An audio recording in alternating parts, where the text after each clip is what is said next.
জ্বালানি তেলের ক্রয় প্রক্রিয়ায় স্বচ্ছতায় গেল 1 বছরে 1,500 কোটি টাকা সাশ্রয় হয়েছে বলে জানিয়েছেন বিদ্যুৎ ও জ্বালানি উপদেষ্টা ফাউজুল কবির খান।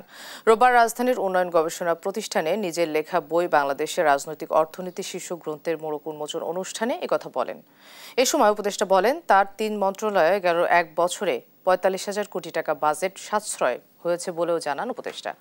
বলেন, এসব মন্ত্রণালয়ে যেসব সংস্কার প্রক্রিয়া নেওয়া হয়েছে সেগুলো পরবর্তী সরকারের জন্য সহায়ক হিসেবে কাজ করবে। এলএনজি আমদানি করতাম $16, এখন আমরা এগেইন এটা উন্মুক্ত করে দিয়েছি। এখন স্যার এই কমিটির চেয়ারম্যান স্যার জানেন যে পারচেজ কমিটির চেয়ারম্যান, এখন আমরা $11 থেকে $12 ইয়ে করি। তো এটার কারণ হচ্ছে যে ওই যেটা বলেন যে আমরা এটাকে বাজারটাকে উন্মুক্ত করেছি প্রতিযোগিতা।